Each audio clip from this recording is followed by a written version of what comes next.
Are you a Jeep enthusiast? Or maybe you're someone who's just trying to fix your Jeep and you're looking for some tips, some tricks, how to save time and save money and still get your project done the right way? You're gonna love what we have to say.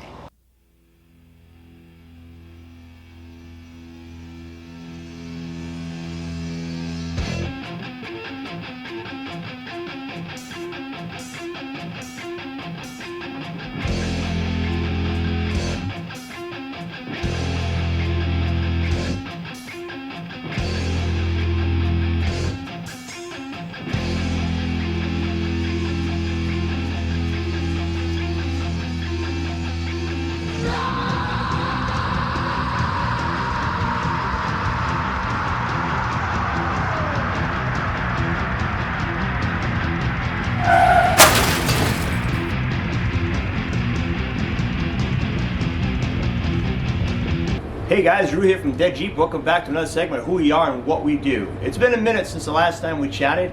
COVID, like everything else, we're dealing with it as well. So I'm sure you've come to find out by now that our videos are more sporadic. We don't have a set schedule. All the more reason for you guys to hit that subscribe button and also give us that thumbs up so you can get all the notifications when the videos come out. I got a chance today to catch up with Ray and just touch base and see what's going on and kind of get back on track. Hang tight, we got a great episode for you. What's up, Rui? What's going on? I'm tired. Today I'm tired. Today I'm actually very tired. Have you been busier or slower with the COVID?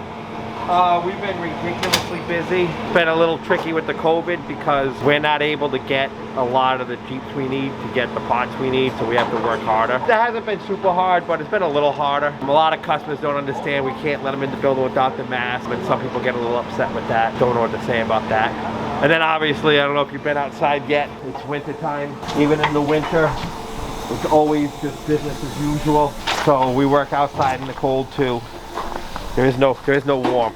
So we have to do it outside in the cold. Yeah, we've just been ridiculously busy. I don't know if you saw the Duke truck yet. We've been trying to get that done. We got like 10 scramblers coming that we're kind of psyched about. Go to West Virginia for those. Nice. I'm a little behind on that. I'm behind on everything. But let's take a look at the Duke's truck and see how. Oh, nice. We'll do a little story recap and like get a little history on the Duke truck. So the Duke came here originally because his motor was bad and his clutch was completely shot. There was a 1990 Sahara and it had a 4.2 in it, and he wanted to know if it was worth fixing and what it was going to take. I decided to hook him up and help him out 2 years ago, and he dropped it off in the winter roughly, and I put a 4.0 in it, updated his transmission, wire harness and everything to make it so it was a fuel injected Jeep instead of a carbureted 4.2. We put a lift in it, put the tires on it, got it all done. It looked really nice. Poor John had it for 3 weeks and his poor kid got T-boned in it. Everyone was okay, but it totaled the Jeep out. So, and John, it was a heartbreaking phone call when John called me up. Because I just assumed there was something wrong. You know, it was a big job, so it wouldn't have been out of control to hear John call me up and be like, my gas gauge doesn't work. But instead the phone call was, Ben's his son. Ben just got hit in the Sahara. They totaled it. Can we fix it? And they told him to bring it by for me to look at. So he brought it by.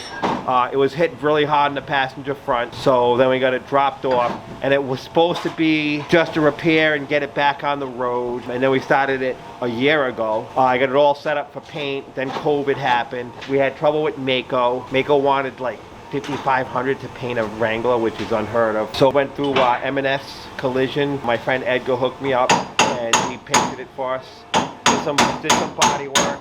We added a few things, but this is where it is now. Well, there's some pictures. I'll have Rui post some pictures of before. So it wasn't supposed to be a restoration or anything like that. It was supposed to be just to slap it together and get it back on the road. But we didn't get it back till the end of August. John wasn't in a super rush for it, so I decided to make it nice. We pretty much threw everything that was John's away. The only thing that's really John's right now on the inside of this Jeep, besides this door panel, is this seat belt, which doesn't work. And his steering column, which I repainted. But we replaced everything else. We got the original seats, original rug, original roll bar pads, visors, dash, all the plastic. Everything in the absolute best condition that I had it here. We didn't really recondition anything. We mostly went for that like used look, you know, that's period for like the time. I didn't want to make it look like a restorated Jeep, a restored Jeep. I wanted it to make it look like an everyday driver that someone took care of. Like, You had a little exhaust put in too, right? yep, Jamie's custom exhaust, put the exhaust on it for us because that was destroyed in the accident. It was hit that hard. So we're down to the nitty gritty. And then unfortunately, I won't be able to see it completed because all we got left, we got a small punch list of things. Everything works, it runs, it drives.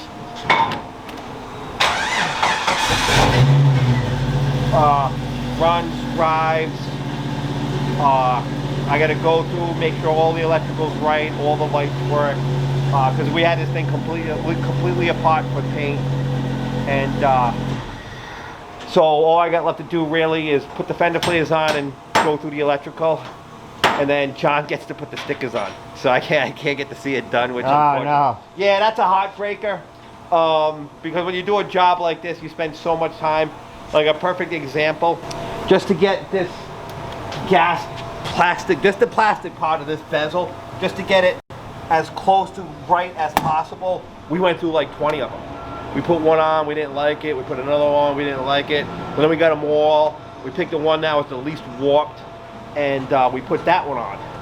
And then, you know, even like when we get the stuff, even though it doesn't seem like it's a lot, like just to get all the right screws and not like paint them black, but get black screws so it looks, everything looks right. Find like even one of these, it actually works. We got paper in it because we leave the door open. But to get one of these, you know, not covered in paint, and, you know, not to buy it because John's on a tight budget. We were on a super tight budget with this. So, you know, a lot of this labor and everything was more just because we wanted it to be right for John, and it wasn't because we were padding the bill. And we went through the whole thing, and that's it. So this went from basically fixing it on the road to a complete restore. Well, I wouldn't say it's a complete restore, because I mean, it is lifted, it's got some nifty tires on it, but it's made to be driven. This is like a Jeep that's, you know, an everyday driver. And if John, you know, pulled up on some like Jeep swap meet and wanted to put it in the show and like win a trophy, this thing should win one easy, because it's, when it's done, when all the stickers are on it, it is nice. Like, now, when you say really stickers, clean. What kind of stickers are you talking? Oh, the Sahara, the whole Sahara the, decal package. Yeah, John and his buddy are gonna put those on. So that's what I mean. Like, that's like the final thing you do. Yeah. And then you clean it all down. You detail the underneath, and then it looks like a brand new truck. And unfortunately, John gets to enjoy that. Because that's, you know, that's one of the best things when you're finishing one of these up, is being able to see the final product. I'm an odd person. I probably built at least 200 Jeeps like this, and I don't have a picture of one of them done. Like, wow. I don't do before and after pictures. I've done Jeeps better than this. I've done some not as nice as this, but I don't have a picture of one Jeep I've ever built. So you don't have any pictures of you putting decals on Jeeps? No. No. I don't have a picture of any of the Jeeps I've ever built. I mean, I've had them like while I'm doing it, like, you know, with, you know, now with social media now, like this picture, if I needed to find it, it'll be on my Facebook page. But before I started doing Facebook, like at least I did like a couple hundred Jeeps, mostly all CJs, and, you know, some nice scramblers. And I don't have a picture of one. I don't have a picture. The only picture I got is I got a picture of the first Jeep I ever built, because my good friend Sue brought it. She had an old picture of my Jeep in her driveway, and she actually brought it by about a year ago. So I was super for that. Nice. So I do have that picture. I have one picture of one Jeep I built. Cool. Now shipping, everything's been super busy, huh? Yeah, 100 to 200 packages every day. We must have had 10 transfer cases on the table this morning. That's what we started our day with. You were gonna add trainees now, but we literally started with 10 transfer cases on the table. And it takes a lot of work. You know, a lot of people hold us up to standards that, you know, other junkyards aren't held to. You know, I've called a million junkyards and, you know, sent people on the road for an hour and a half only to get to the junkyard. You know, we'll call them and they'll say, yes, they have it, it's this much. We drive an hour and a half there to go pick up the part. and they'd be like, oh, it's not here or it's lost or whatever, and all we can do is just like leave.